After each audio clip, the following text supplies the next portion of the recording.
chosen? But there was another one you said. Okay. Oh, N.T. Wright is the author, and just about anything he writes. He's an Anglican priest, scholar. N is in Nancy, T is in Yes, Thomas. and Tom, T for Tom Wright, everybody calls him. I don't call him that, I've never met him. I'd be like, this is star. Well, good afternoon, good morning, welcome to our mishpacha. And you all remember what a mishpacha is, right? It's an extended family that works together by choice for common good. And I wanted to inform you that on May 23rd, I have an 11:30 meeting with the Mid-Gulf Conference Dean, who is Jeff Gross, giant guy, and pastors in the area. I don't know, we're gonna get together, he said, to discuss the Synod Assembly. So you could all meet without me here and have a Bible study, do whatever you used to do. Or we could meet earlier, or we could skip a week. But I'm open and we'll talk about it. What date is that? May Third. 23rd. Okay, because then the following week is the day we go to the conference, isn't it? The following week. Yeah.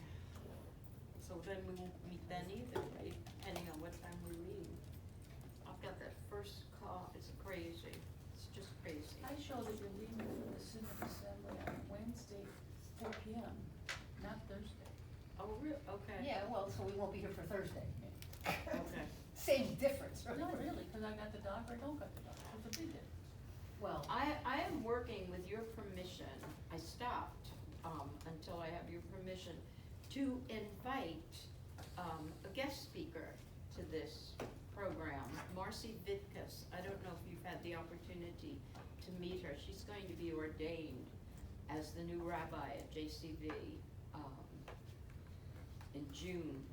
And she would very much like to join us, and hear what we have to say about the good book, right?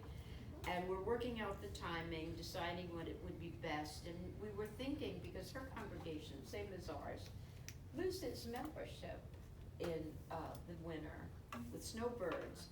So we're waiting maybe until, think about it, we don't have to decide today. And she wants to plan a get-together, invite us to the synagogue there, and show us where the ark is kept and what's in the ark and how they pray, and so it should be interesting, I think. We used to do that, so I think it would be good for us. But now let's get to our reading, Genesis 45 and 46. And these chapters have been called chapters Revelation, Repentance, and Reconciliation. And I think we can find some of that in this reading. And as we read, see if you think that this is sort of a tender tale about family love, kind of almost a fairy tale of forgiveness. And be sure to look for God as we read. Do you see God's providence, God giving the people, particularly in this family, what they need? Or is God's will controlling the story? Or is Jacob's will, or Judah, or even Joseph? Now, if you'll remember from last week, Judah has just completed his rather eloquent plea to Joseph. That was the speech that Luther called one of the manliest, most straightforward speeches that was ever delivered Doesn't somebody else have some food? by any man. Oh, wait. She is amazing. So Judah appeals to Joseph, and it must have been very effective because it has stirred Joseph to action. The writer of this text tells us they're all gathered together at Joseph's house, so all 12 brothers are together for the first time in a long time. And of course we know that Joseph is brother to the 11, but the 11 don't know that Joseph is their brother. Oh, the tension, right? And Joseph just couldn't control himself any longer.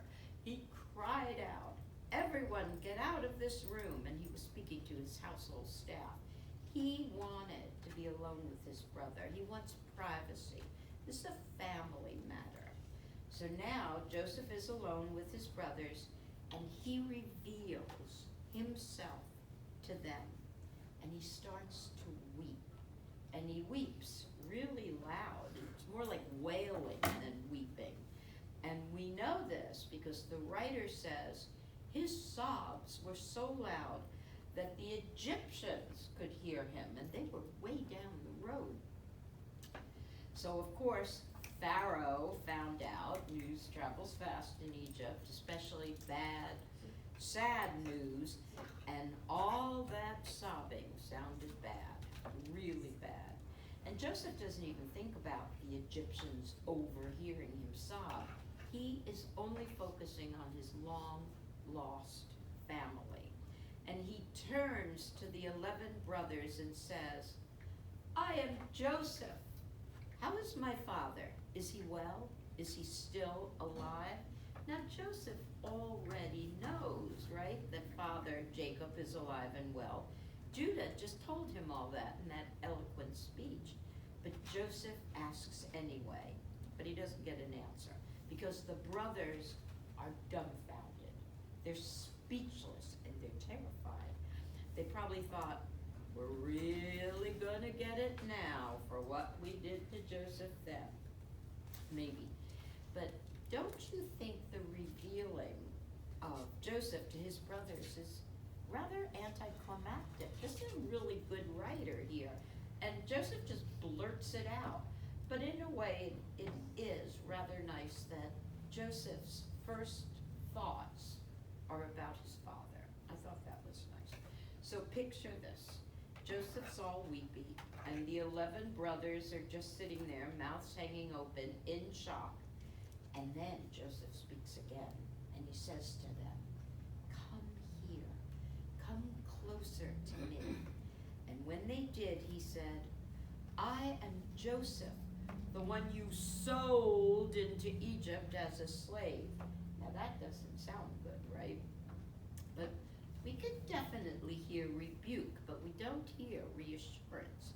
And there's a whole rabbinical midrash about this that says that Joseph calls the brothers closer so that they could get a really close look at him, and he could prove to them that he was circumcised, that he really was one of them. Possible, I guess. I never thought of that. But Joseph continues talking to his brothers. "Don't be distressed or reproach yourselves because you sold me, because it was really God who sent me to save lives." So here we have a double system of causation, right? Human and divine. Joseph ends up in Egypt because of his brothers and because of God. Or maybe Joseph is just being modest. That's not Joseph. Joseph is a lot of things, but not modest, right? Well, So- I think, it's a case of they meant it for evil, but God turned it into something good. Or God meant it to for good from the very beginning, Yeah. I hate to think of God even contemplating evil. But look at verse 6. Joseph tells them, "It is now 2 years that we've been living with this famine, and we still have 5 more years to go. 5 more years with no plowing, no planting, so no harvest. So God sent me on ahead of you to ensure your survival on earth and to save your lives in an extraordinary deliverance." Now that sounds more like Joseph. It almost sounds like he's saying, me. God could not have done this without me, right? Did you see that? I keep thinking. God sent me on ahead of you to ensure your survival. What's the I think it revenge, has- though? I mean, humans would want revenge. Right? And Joseph? there's not a hint of Not? revenge here. Oh, Oh no, this is a writer that is definitely a pro-Joseph. And Joseph says it again in verse 8. He says, "It wasn't you who sent me here. It was God. He made me a father to Pharaoh. I am a vizier, lord of all his household, and I'm a ruler of all Egypt."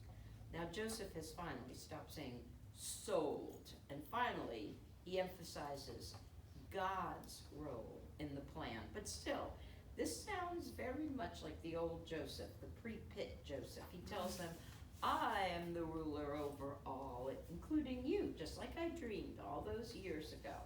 And then he tells them in verse 9, "Hurry home, go back to Father and tell them, your son Joseph wants us to tell you, God has put me in charge. I am the Lord of Egypt. So come down to me, Dad, without delay." And now Joseph gives rather detailed instructions to his family. Clearly, Joseph's been planning this for a long time. "Come, Father, as soon as you are able, and you shall live in the region of Goshen. You'll be near me, you and your children and your great-grandchildren, and all your flocks and your herds and everything that belongs to you, all that is yours." And it's interesting because this doesn't sound like a temporary move, right? Not till the famine's over. This will, don't worry, Jacob, this will only last until the famine is over. This is more permanent relocation, because Joseph reminds them there's still 5 years left of the famine, and you and your household may suffer, you'll be destitute, and you'll be starving. So brothers, look at my mouth. I love this. And you can see for yourselves. And Benjamin can see too. It is me. It is I. So what Joseph is emphasizing here now, when he says, look at my mouth, what do you think he's saying? Recognize my face? Not so much his face. I'm speaking Hebrew now, not Egyptian. Oh. You know, then they should know this is really him. You know, what kind of Egyptian speaks Hebrew? So go, he tells his brothers in verse 9. Go and tell my father everything about my high station in Egypt. Tell him about everything that you've seen here. Go and bring him back here as quickly as you can. The brothers are still silent. They're stunned. So as soon as Joseph stopped speaking, he hugged Benjamin around the neck. And Joseph wept, and Benjamin wept, and then Joseph kissed all his brothers, and then they all wept. And only then were the brothers able to talk to Joseph in verse 15. It took 15 verses for the brothers to say something. And we don't know what they said. We just know that they talked. Their conversation is not recorded. And in verse 16 we read, and the news reached Pharaoh's palace. Joseph's brothers had come, and Pharaoh and all his courtiers were pleased. And we almost get the idea that Pharaoh is relieved. Joseph is not just some wild street urchin. He actually comes from a large and very honorable family of free nomads. But seriously, Pharaoh, did you get the part that the brothers sold Joseph? So what kind of a family is this, right? Well, Pharaoh is pleased that the family is going to join Joseph, and he endorses Joseph's plan. He tells them, tell your brothers to load up their beast and to return to Canaan. Get your father and come back here to me, and I will give you the best land of Egypt, and you will live off the fat of the land. You'll have the cream of the crop, the choicest products. So get the wagons, take them with you for the children and your wives, and bring your father here. And don't worry about bringing all your belongings, because I'm going to give you the best of everything here. So the sons of Israel did so, in verse 21. And Joseph gave them the wagons, just as Pharaoh commanded, and he supplied them with the provisions for the trip. And these wagons are really rather interesting. And apparently there were only found in Egypt. And in those days, they were kind of wheeled carriages that were used to transport those who couldn't walk over long distances, because walking was the usual mode of transportation. And then Joseph gave to each one of his brothers a change of clothes. But to Benjamin, he gave 300 pieces of silver and several changes of clothes. Five, to be exact, right? 5 brand new, very expensive outfits for Benjamin. It seems that clothing was a valued gift in Egypt in those days. It was something of a prize. It was a mark of esteem and honor. But honestly, has this family learned anything? They just can't cast off their bad habits. What caused all those big problems years ago between Joseph and his brothers and Jacob and his brothers? What started all this heartache? Clothing. Remember that ridiculous coat of many colors. But it really is the favoritism that was shown. And going back even, Yeah, it wasn't really the clothing, it was the, well, clothing is definitely a part of it, and it's a thread. Get it? A thread woven through all that clothing, all the way back to Jacob dressing up in that goat skin, right, to make his father think. Remember his father Isaac think he was his twin brother Esau, and maybe it's not what it seems. Maybe it's not stupid for Joseph to give Benjamin more. Maybe Joseph is just being sly. Maybe Joseph is giving his brothers another test. Benjamin got the best, and he got more of it than any of the others. So maybe Joseph wants to see if they will hurt Benjamin the way they hurt him. Possible, right? We should know. Now, maybe, Yep. it's just, but also Benjamin, Benjamin wasn't part of the brothers, because he wasn't even alive yet when they put him in the pit and did all that. he was alive, but he Or was he was a a baby. baby. He was a baby. Although that comes into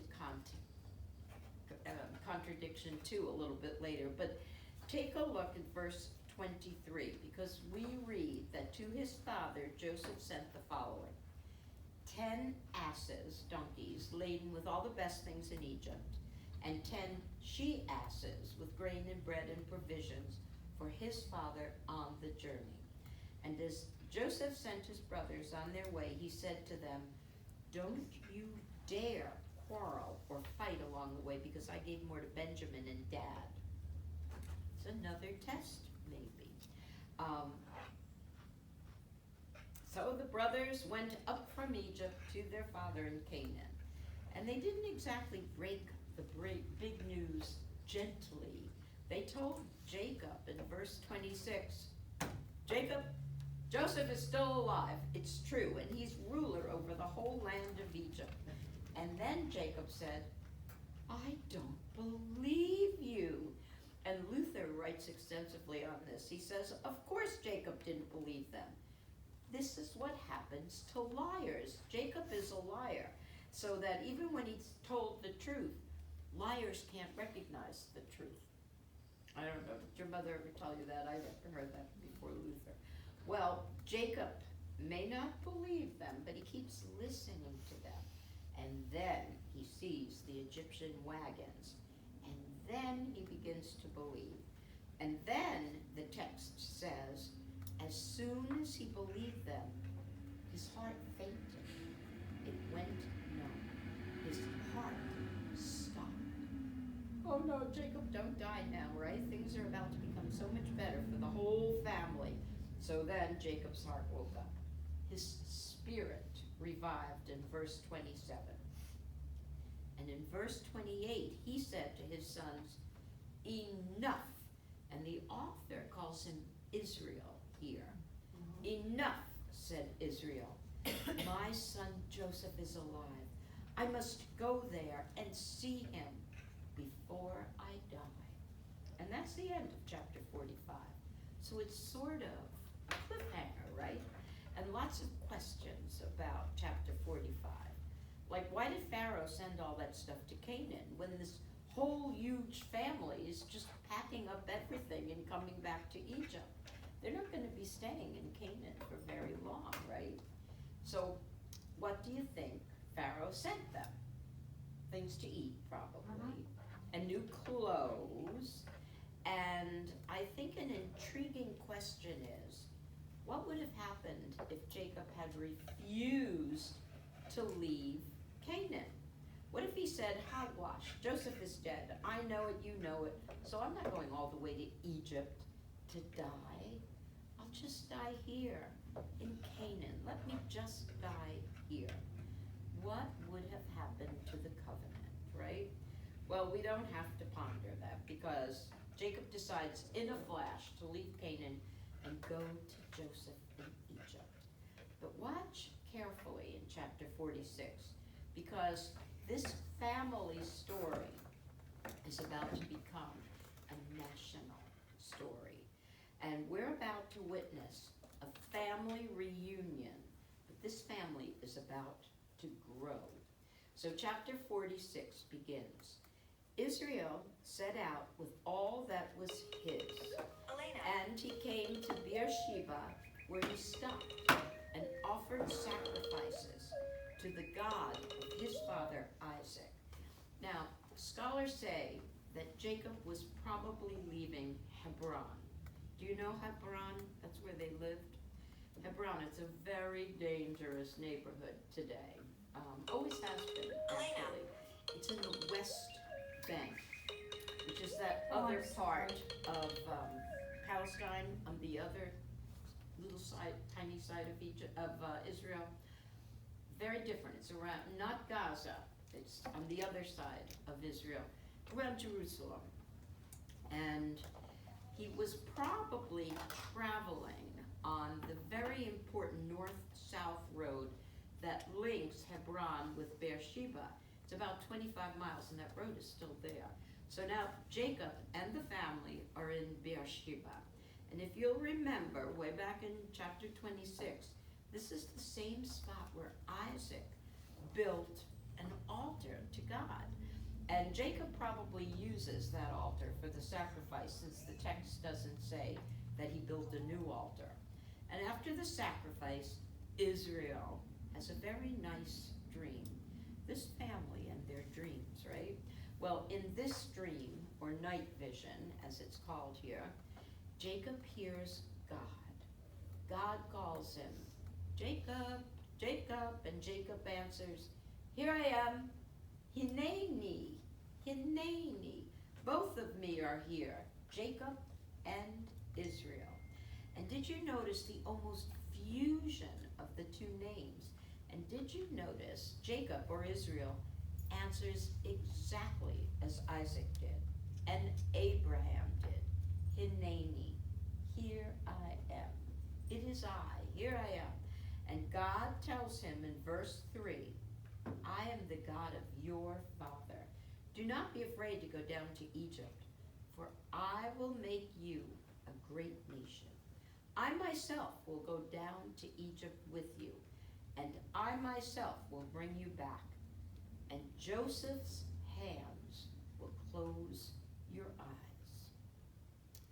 And every time I hear God speak to the patriarchs, I wonder why God thinks he has to identify himself, right? Who, as I'm this certain God, the God of your fathers, or I am the God who did this, or the God who did that. And just so you know, God continues to do this throughout the next book we're going to start, Exodus. So maybe God is really identifying himself to us, okay, the readers. And why does God always come at night, it seems, in a night vision or in a dream? We're going to look at that all through Exodus. But let's look a little closer at what God told Jacob. He said, I will go with you to Egypt for protection. But why do they need protection? And why does God promise Jacob to bring him back to Canaan, right? Maybe God is promising Jacob, Israel, that he and his family will not become Egyptians, right? the nation that God always decided that they would be when he called them as his people and promised them the land and the nation. So what does it mean when we learn of God's promise that Joseph will close Jacob's eyes? What did you hear when you heard that? He'll be there when he dies. Yeah, he'll be there when he dies. Exactly. This is an ancient Jewish custom. And this custom and others connected with dying were practiced not just by Jews, but by many cultures throughout the ancient Near East. But here we read about this custom that is still practiced today by some Jews. It's in the Jewish Mourning Guide, that's M-O-U-R-N, guide, and it states that the eyes of the deceased should be closed at the moment of death, preferably by the firstborn son. And if he's not available, or if he's not suitable for the job, a close family member should close the eyes at the moment of death. You know, Now, today, in most Jewish communities, except very few, sons and daughters are welcomed to perform this ritual. And after the eyes are closed, some families place certain objects on the closed eyes. And typically these include pot shards, like pieces of pottery that was important for the family, or ashes, put ashes on the eyes, or even some families put dirt. And I read that it's the custom of some Russians to place coins over the eyes of the deceased. And why would they do that? Well, it is said that it is, I had to look this up, it's an act of love, since many believe that the deceased will behold the glory of God in the moment of his or her death. So it's not proper that his eyes should rest upon a profane, worldly object after a divine vision. So the moment that you die, some people believe God appears to you. So that should be the absolute last thing that you see, a divine vision. So when you look at it this way, it really is a lovely ritual. But did you hear God promised Jacob to bring him and his family back from Egypt? Well, God keeps that promise, but don't hold your breath, because that takes a long time, hundreds of years, over 400 years. But God does it, because God is a promise keeper. So Jacob does not argue with God. He does exactly what God asks, and he leaves and sets out from Beersheba. And the sons of Israel, that's Jacob, put their father in the cart and packed up the children and all their belongings. And hold it right there, because we all know for certain this statement is not true, because the sons of Israel did not do all the packing. No way. The daughters of Israel did it. Men didn't do that work, especially Jacob and his boys. Jacob wasn't strong enough to do any work, but Jacob's sons, never happened. This was women's work, and the text continues. And then they took all their wealth, all their livestock that they had amassed in Canaan, and thus Jacob and his offspring came with him. So what we have here is the end of the beginning, or the beginning of the end. We are at an important and dramatic place in the text, in the life of this family, in the history of the Jewish people, and it's pivotal. So what does the author do at this momentous junction? He writes a genealogy, right? A whole list of everyone who went to Egypt. And this is not just a list of Jacob's family members. Listen to what the author calls them. These are the names of the Israelites. The Israelites, Jacob and his descendants. So this is the end of the family story. And now it's the beginning of the national story. So now we have this long list of Israelites, starting with Reuben, the firstborn son. 4 sons, no daughters. Next comes the sons of Simeon, 6 boys, no girls. And one of Simeon's sons has a Canaanite mother.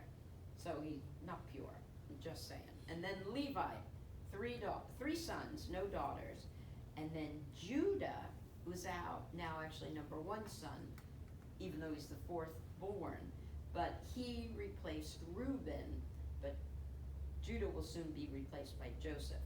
Or at least he will have to share the power with Joseph.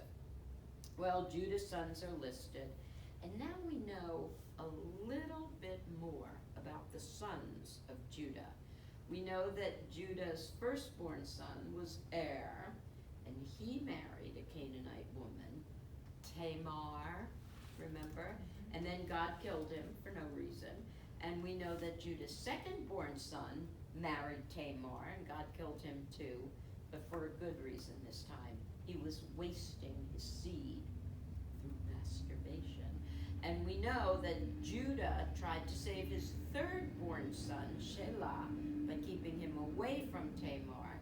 And we know that Tamar concocts that complicated plot to become pregnant, and she does, by her father-in-law, Judah. And they have twins, Perez and Zerah. Twins run in this family. And now, the author does something interesting here. The author lists the sons of Perez. See them, Hezron and Hamul? What chapter are you in? Yeah, and these are the only sons of sons that are listed. Oh, I see. Yeah, and we wonder why. Well, it has to be because the ancestors of Perez are very, very big in this big book. And in the history of the world, because the sons of Perez include King David, and David's descendants, who includes Jesus Christ. So they deserve special mention, right? And now the regular list continues. Issachar has 4 sons, no daughters. Zebulun has 3 sons, no daughters. And these were the sons whom Leah bore to Jacob in Padan Aram, in addition to Dinah. So the total persons in all, including including Joseph, 33. And Gad's sons total 7, and his brother Asher had 3 boys. And get ready for this. These boys had a sister, and this sister even has a name, Sarah. And these were the children of Zilpah, who was the slave girl that Laban gave to his daughter Leah. And Zilpah was prolific, 15 boys and 1 girl. So as you can imagine, there is a lot of midrash and commentary and exegesis about Sister Sarah, and we'll look at that in a bit. But for now, let's just keep going through this list. Here are the sons of Jacob's wife, Rachel. And notice, please, verse 19, the text says, Rachel is Jacob's wife. But did you notice that back before this, Leah was not mentioned as a wife? Only Leah's name is mentioned in verse 15. Leah is just Leah. But here, Rachel is given special status as Jacob's wife because she's the most loved. So the sons of Rachel are Joseph and Benjamin. And to Joseph were born in Egypt 2 sons who are half Egyptian. And to Benjamin are born 10 sons. Now this total is almost certainly incorrect because at this time Benjamin is only 20 or 21 years old, so there's no way he could have had 10 sons by now. Practically impossible. And later in Torah, the number of sons for Benjamin is listed at 5, or sometimes even 3. But here, the total of Rachel's descendants are 14 in all. Now Don had one son, only one, and his brother Naphtali had 4 sons, and these were the descendants of Bilhah, which was the slave girl that Laban gave to his daughter Rachel. So 7 in all. So all the persons belonging to Jacob who came to Egypt, his own issue from his own loins, aside from the wives of Jacob's sons, these numbered 66. Now 66 is not a symbolic number. So maybe it is a true accounting, say some of the scholars. It must be accurate, because they would not have come up with 66, because it's not a symbolic number. But we know symbolic numbers are very important in Scripture. So through plenty of mathematical gymnastics, adding some people, the total number of Jacob's household comes out to 70. Do you see that? We know that 70, the number 70, symbolizes totality. The base number 10 is multiplied by the perfect number 70 to get to 70. So from one Jacob, we get to 70. And this is a large family nucleus, the nucleus of a nation, one scholar, Robert Alda, describes it. So that's the breakdown of sons. And they're all on the move now, along with all those who are not counted, wives and concubines and herders and servants and slaves, on the final leg of their journey. So Jacob sends Judah ahead to Joseph so that he can point the way to Goshen, get directions. But Joseph was already in action. He ordered his chariot prepared, and he went to Goshen to meet his father Israel. And the text actually says, verse 29, in Hebrew, it says, Joseph appeared to Jacob. He presented himself before his father. And Joseph embraced his father and hugged him around the neck, and he wept on his neck for a while, a good while. And it must have been so amazing to them both. And then Israel said to Joseph, now I can die, having seen you are alive. And can't you just hear Joseph saying, don't you dare die now, right? You just got here, Dad. And some sages say that what Jacob actually means is that now he will only die once. He will only die a physical death, but he will actually live forever. He will be immortal because of what Joseph has done. And that's kind of what actually happened, right? Jacob's family, Israel's family, became a nation.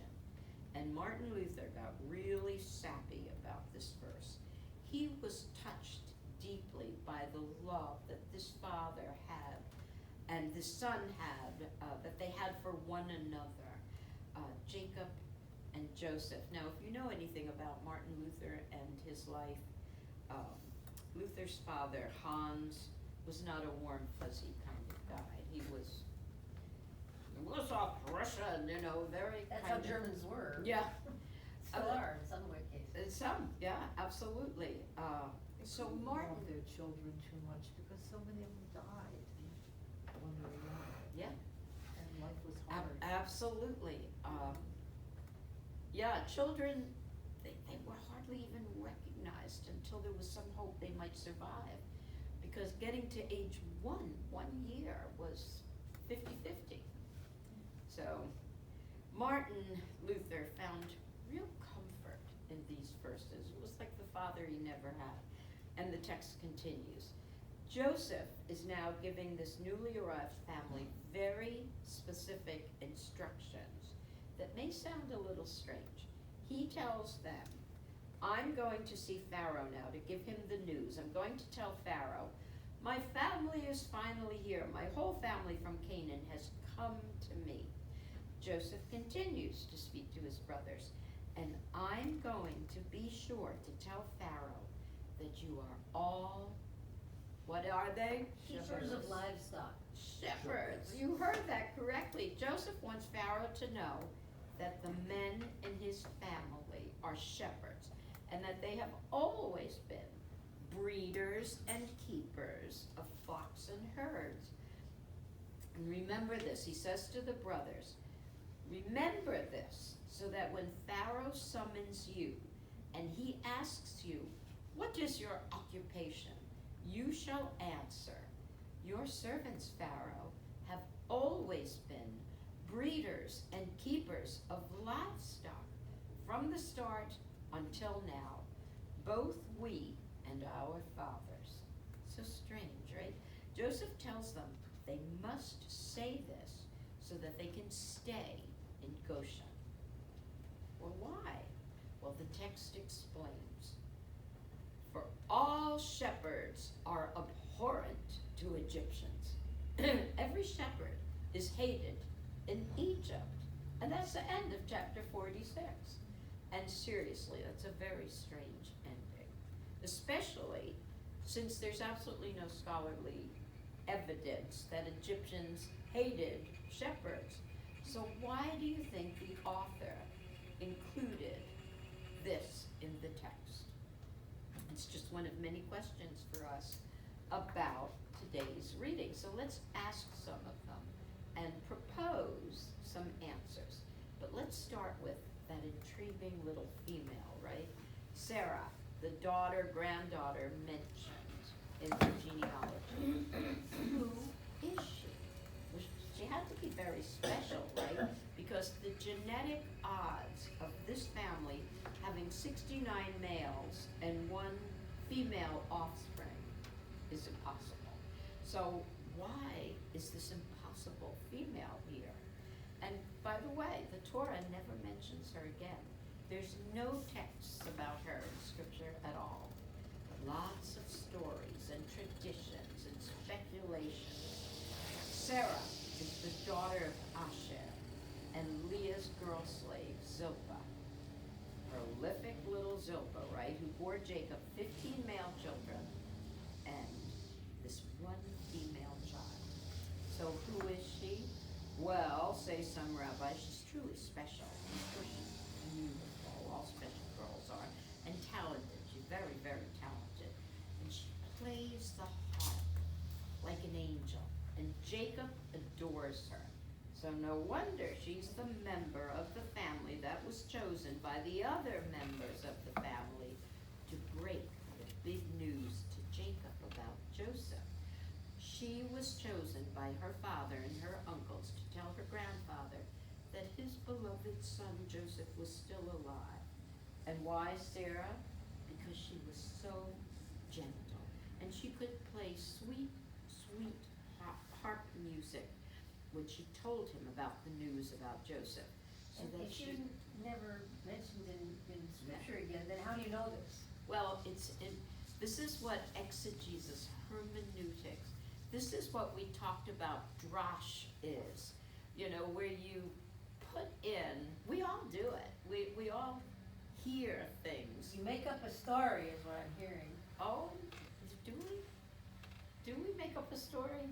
You enhance a story. It's the perception that you have. We of what- hear the story.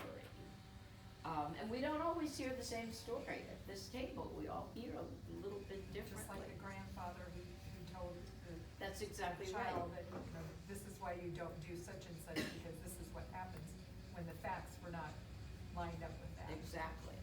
So, you know, we're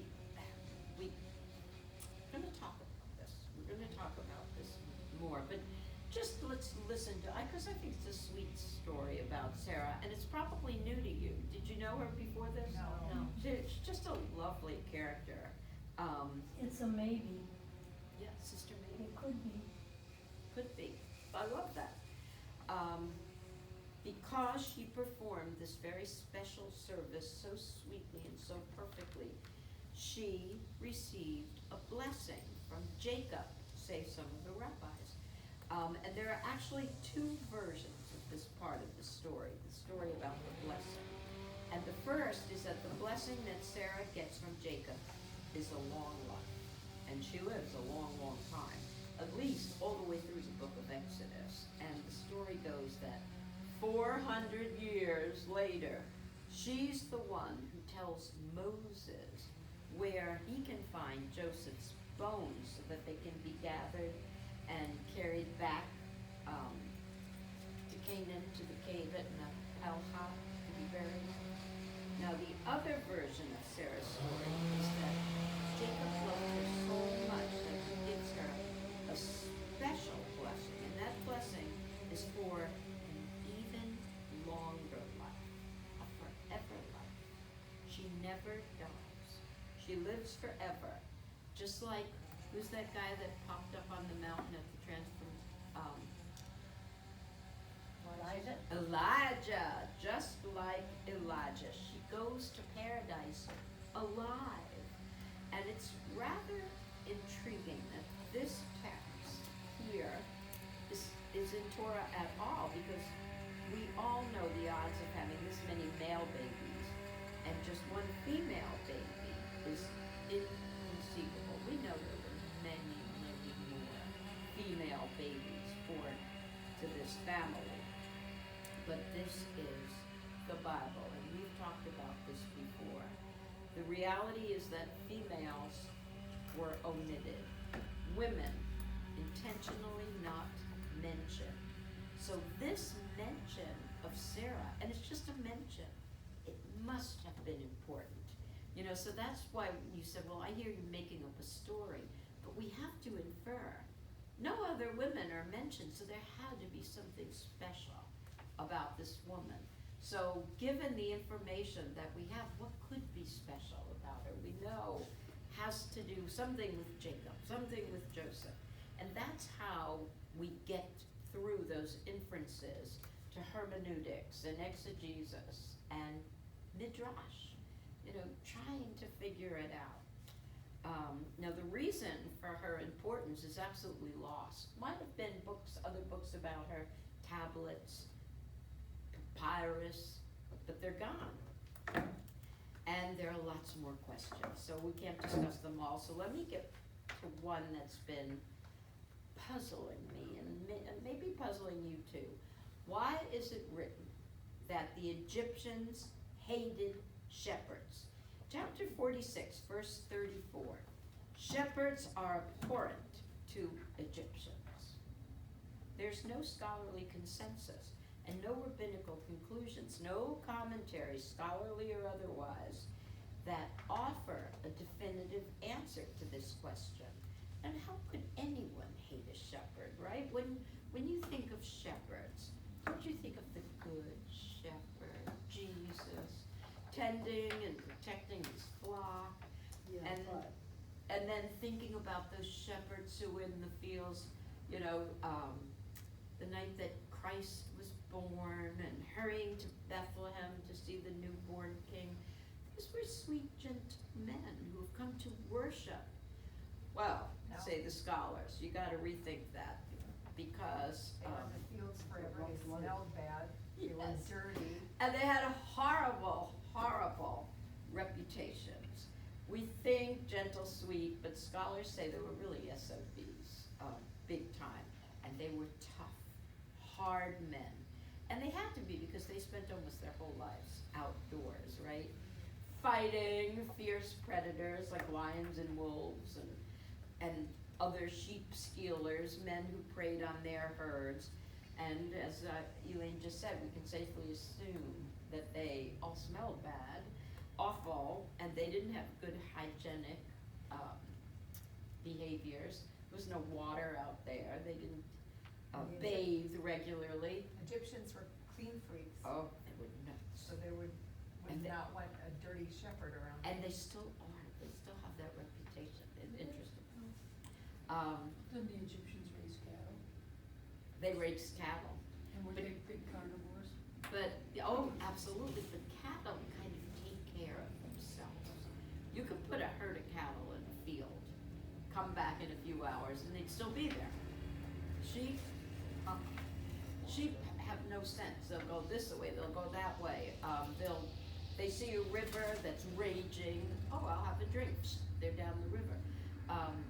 very different, so sheep needed constant tending. And that's where that whole image of Jesus as the shepherd. Now, I don't know if you knew that shepherds were considered to be shady and dishonest, and their motto truly was, "What's thine is mine." They stole from each other. But of course, the scriptures are filled with good shepherds. Like Jesus, who really wasn't a shepherd, was he? He was a city kid. He lived in Nazareth, small city. He was the son of a carpenter, right? It was only much later in his life, toward the end, that Jesus became a shepherd. But his sheep were people, right? But Poor there are people. plenty of others. Yeah, we can be smelly too, like sheep. There were plenty of other good shepherds in the Bible. Who are some other famous shepherds? David. He was the son of a Moses for a while. Moses. And his wife. Yeah, Zipporah, and Abraham. Abraham was a shepherd. So probably the best we can say is that shepherds get kind of a mixed review in the Bible.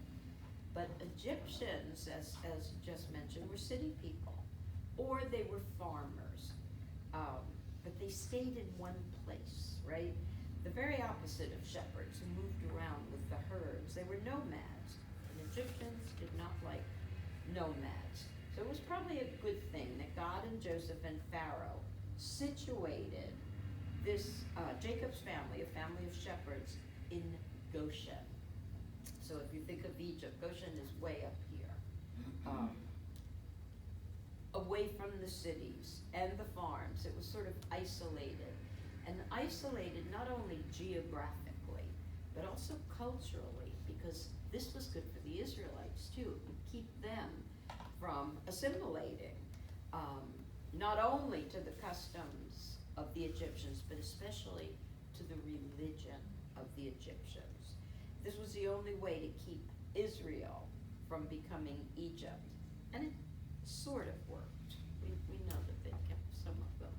And how about the revelation that Joseph drops on his brothers and on us? Not his identity, because we always knew who Joseph was. Rather, that revelation of the double system of causation, divine and human. Which brings me to the question that I just love every week. Why are we even studying this old book? Maybe it allows us to observe and discern the ways of the Lord and ask ourselves and each other, do we think that God really works this way? Do you believe, as Joseph does, as it is written, that God causes bad things to happen so that good things can come out of those bad things? Do you think that's God's plan? The evil doings of the brothers cause good things to happen for all mankind. Do you hear that here? Do we believe that God pulls our strings all the time? How do we decide what to believe? Well, we're Lutherans, right? So we have help to show us the way. And Luther called it the only way, sola scriptura. That's the answer to all our questions. The only answers are only in Scripture. They're all in here. Which means that the side stories and the things you make up about Sarah and stuff is not in there, so it's not there. But hold it, they are in there. They are in there. You just have to open your, and you know, we do that all the time. We don't explain every single step. And we'll talk, they're not side stories. They are intentional stories in there that have become our scriptures, sola scriptura, so that we can see beyond what we can see. Because that's how God intended it, right? Not only what we can see, but see beyond what we can see. But at the time, very few people could read the scriptures and They heard it. only knew what was in there because somebody told them what was in there. Exactly, exactly. Well, the whole story isn't here. Something had to cause these things, and maybe that's accurate? But when we say We don't know accurate, for sure. what do we mean? You know, and about the $64,000 truth. hit. What do we know about the truth? You know, we hate that expression. There's my truth and your truth, and then there's what really happened. Or there's relative truth, but the, That's kind of the byword these days, is, or the buzzword is, I have to be faithful to my truth. Well, my truth, your truth. And is what the really truth? happened? And if it- I've been doing that work, since we've been in John's Gospel for our liturgy. And what Jesus says, or what John says, Jesus says, over and over again, is the truth is the Spirit. The Spirit is the truth. And if you go all the way through from the very beginning, and what does John say? In the beginning was The word. the Word, and the Word became flesh. The Word, Jesus God becomes Jesus, and gives us the Word, but it's not just one word, right? Different words for different times and different places and different parts of our lives, and we talk about that all the time. You read the Bible when you're in a bad mood, something means something different from you, and you're not making up stories, you're hearing the same story. Whole different. It's still the same word, it's still the same Spirit, it's still the same Jesus made flesh in the Word. I don't know if that makes sense to you. The Holy Spirit, not words on a page, right? So every time, if you read the Bible happy, or you read the Bible angry, or you read the Bible to show that someone is wrong, you're going to read it different than you do the next time. Interesting.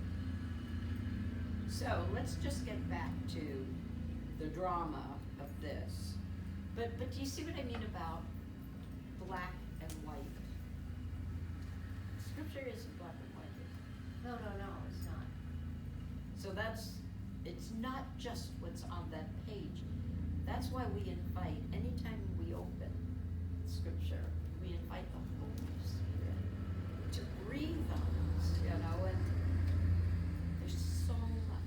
there's so much, and sometimes I think that Jesus intentionally withholds some of it, because it's like your head is full right now. Can't fit enough. There's so much you can absorb at a time. You have to learn this. Come back and read me again. Hear me again. And then, what you were saying about when you read the Bible different times, I think you get what you need from it at the time, depending on how you're approaching it at the time. So if you're sad, or if you're upset, or if you're, if you're happy, you get a different message out of the same words. Without a doubt. But from the Spirit, I don't think what you're saying is you make it up. No. You make up the story that you want to hear. No. You have to, I think you have to think of yourself as a receptacle that the Spirit is speaking. Right, and that is.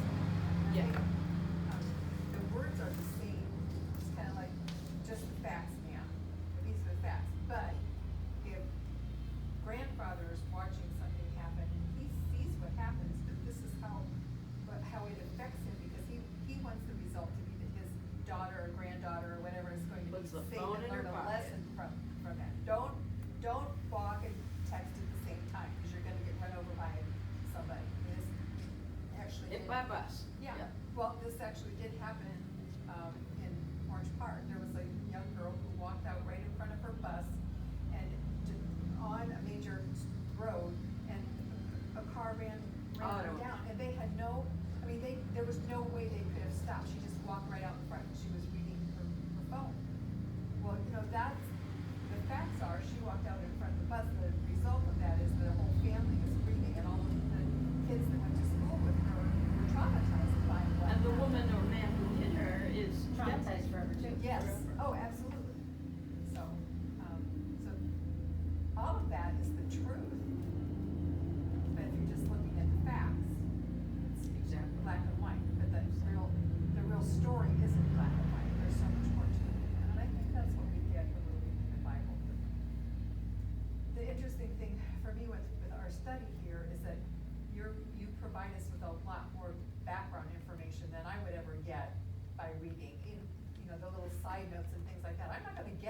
because who writes those side notes? The ELCA writes it Right. in Erica's. Oxford, now this is a Reformed Torah. Very different sidebar notes than the Torah I had last week, which was the conservative, the Etz Chaim Torah. Very, very different. My NRSV that we used in school was scholarly. Yeah, you know, so it had, I mean, was ridiculous in terms of notes. And that's why some people will say, you should never study alone. You should always study with a partner. You should always bounce it off each other. The Spirit loves to visit. And I just think it's would be very difficult for you to take these 2 chapters and do what I do with them, because you didn't have that exegetical, you know, and I have the books and I have the notes and I have the courses. So that's why, as I told Erica before, this is not ever my opinion. You know, it's telling you what some people think. And, you know, we can find, like I just, hello, we have to get out of here because it's Well, they're early. Oh, It's only 1:09. Well, but- 1:30. Yeah, but there's still prep time. We got 5 Are we gonna minutes. close with the Lord's Prayer? yes. But I did want to tell you that we will be, I have a lot of blah, blahs. We're gonna finish Genesis next week. Oh, Woohoo! okay. All the way through chapter 50. And you're gonna hear more blessings. And you're gonna hear the last will and testament from Jacob, another long list of names. And then, that's the end of Genesis, beginning of the Exodus. And I hope, you know, we'll use the same kind of spiritual welcoming to get through the wilderness. And now let's close with the Lord's Prayer. Our Father, who art in heaven, hallowed be thy name. Thy kingdom come, thy will be done, on earth as it is in heaven. Give us this day our daily bread, and forgive us our trespasses, as we forgive those who trespass against us. And lead us not into temptation, but deliver us from evil. For thine is the kingdom, and the power, and the glory, forever and ever. Amen. So what does this mean? Jesus wept.